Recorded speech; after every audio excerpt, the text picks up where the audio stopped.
अस्सलाम वालेकुम, मेरा नाम है अज़ीज़ अहमद और काफ़ी देर के बाद मैं वीडियो बना रहा हूँ। वैसे वीडियो ना बनाने की काफ़ी रीज़न थी। एक तो दिल भी नहीं था करता, दूसरा जो है ना मैं बिज़नेस में बिज़ी था। तो मेरी जो आज की वीडियो है ये है अपनी बेनाली T25 की। मैंने बाइक सेल कर दी है। मैं थोड़ा सा एक्सपीरियंस शेयर करना चाहूँगा कि मैंने बाइक क्यों सेल की।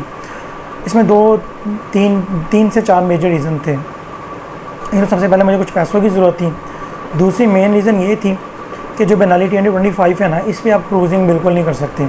मतलब कि अगर आप ये बाइक चला रहे हो, आप ये 60 से अबव ही चलाओगे। इसमें वो सीन नहीं है कि आप क्रूजिंग कर रहे हो 40 to 50 आप जो है ना इजीली चला लोगे। अगर आप टूर पे जाते हो तो उधर आप जो है ना इस पर क्रूजिंग कर लोगे, वो इस पर बिल्कुल भी नहीं था, जो मुझे बहुत प्रॉब्लम करती थी। क्योंकि आप इसके ऊपर बैठते हो तो ये समझ लेगा आपको फोर्स करती है कि भाई बस उड़ाओ। 100 से ऊपर 82 अबव समझ लें आपको ये चलानी पड़ती है। 60 to 50 अगर आप चलाते हो तो बाइक जो है ना ये थोड़े थोड़े जैसे झटके मारने लग जाती है। पहली तो मेन रीज़न ये थी।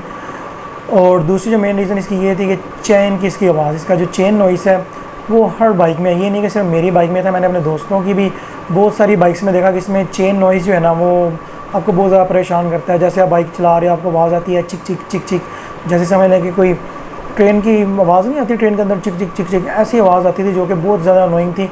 और अगर आप समझ लेंगे कि स्टॉक एग्जॉस्ट पे चलाते हो तो ये आपको बहुत ज़्यादा आती है। अगर आप इसको जो है ना आफ्टर मार्केट एग्जॉस्ट पे चलाते हो तो आपको बिल्कुल भी फील नहीं होती। और जो तीसरी इसकी रीज़न थी, सबसे बड़ी रीज़न वो ये थी कि इसके जो पार्ट्स हैं दे आर क्वाइट एक्सपेंसिव। जैसे कि मैंने अगर आप ट्यूनिंग करवाने जाते हो, ऑयल चेंज करवाते हो या फिर आप इसके साथ इसका ऑयल फ़िल्टर चेंज करवाते हो तो आपको तकरीबन पड़ेगा 1200 रुपये का ऑयल फ़िल्टर है। ऑयल मेरा ख्याल आपको कोई समथिंग 2000 या 2500 समझ लें कि 4000 रुपये आपको ये कॉस्ट करेगा। अगर आप उसके साथ कोई और पार्ट्स डालने पड़ेंगे तो वो खर्चा अलहदा। तो पार्ट्स इसके काफ़ी ज़्यादा एक्सपेंसिव थे। जैसे कि मैंने इसके क्लच प्लेट्स का पता किया, वो 5000, प्रेशर प्लेट्स 5000। और अगर आप इनको बेनाली शोरूम चले जाते हो तो आप इसका प्रॉपर जो है ना उनसे चेंज करवाते हो तो करीबन आपका बिल 15000 रुपये के करीब बनेगा। चेन और स्प्रोकेट्स, बैक और री और फ्रंट, ये तीनों चीज़ों का पता किया था। तो ये तीनों चीज़ें मिला के जो ना ये आप बिलीव नहीं करोगे कि 26,000 रुपये में पड़ती थी। तो भाई अब हम कोई नवाशिंग यहाँ से दारी के बच्चे तो नहीं हैं कि इतने ज़्यादा एक्सपेंस जो है ना बर्दाश्त कर सके। मैं तो पॉकेट मनी से अपनी बाइक के सारे एक्सपेंस जो है मैं वो मैनेज कर रहा था। तो ये भी एक रीज़न थी।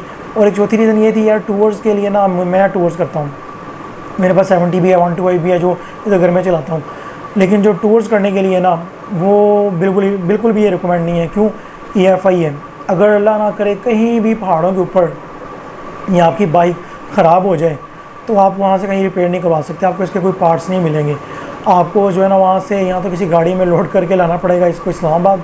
अगर इस्लामाबाद भी ना हुआ तो आपको सीधा लाहौर लेके आना पड़ेगा। ये हेडोफाइल जो है यूट्यूबर हैं, वो भी टूर्स वगैरह करते हैं, उन्होंने भी ये चीज़ मेंशन की थी। तो मैंने भी ये चीज़ जो है ना बहुत ज़्यादा नोट की कि अगर अल्लाह ना करे कभी इसका काम कोई हो गया या कोई इंजन फेलियर हो गया या फिर इसकी कोई IC में कोई फॉल्ट आ जाता है तो आप वहाँ से इसके लोकल से किसी का भी इस पे हाथ लगवाना तो बेवकूफ़ी है कि आप किसी मैकेनिक को जो है ना ये बाइक दे दें कि यार इसका काम कर दो या ये कर दो। आपको वहाँ से लोड करवानी पड़ेगी और वहाँ से लोड करके इस्लामाबाद, फ़र्ज़ करें अगर आपकी हुंडा में बाइक ख़राब हुई है तो वहाँ से लोड करवाओगे, हुंडा में लाओ तो इस्लामाबाद लाओगे। अगर वहाँ भी इसका पार्ट्स नहीं है, वहाँ भी इसका काम नहीं होता तो आपको फिर इस्लामाबाद से लाहौर आना पड़ेगा। आप खर्चा जो है वो भी इमेजिन कर सकते हैं।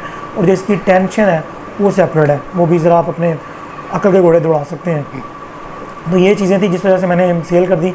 तो मैं सेल नहीं था करना चाह रहा, मुझे पैसों की ज़रूरत थी। बिज़नेस मैंने स्टार्ट किया, मैंने बिज़नेस में इन्वेस्ट किए पैसे बाइक के जो मैंने थे।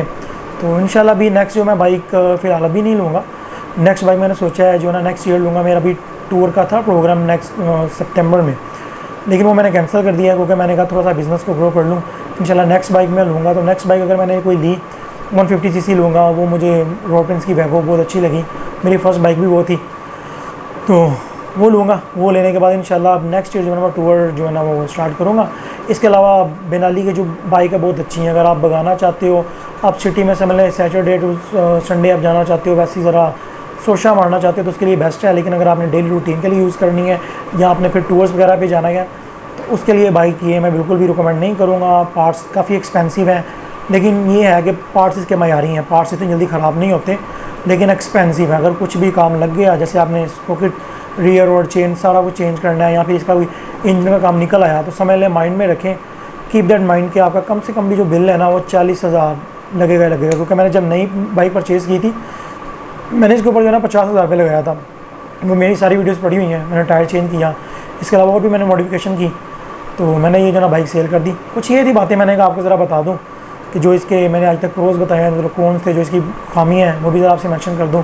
तो इंशाल्लाह व्लॉग्स जो आते रहेंगे बाइक्स वगैरह पे तो नहीं, लेकिन कुछ और हॉट टॉपिक इंटरेस्टिंग टॉपिक्स पे बनाता रहूँगा। हाँ, नेक्स्ट मेरी वीडियो जो है वो मेरी होगी गाड़ी में। मैंने वो जो है ना बाइक गाड़ी ली थी, पिछले ईयर ही मैंने ली थी, उसको मैंने ज़रा थोड़ा बहुत मॉडिफाइड भी कराया। तो इंशाल्लाह नेक्स्ट वीडियो उस पर बनाऊँगा। तब तक के लिए मुझे दी इजाज़त। अल्लाह हाफ़िज़।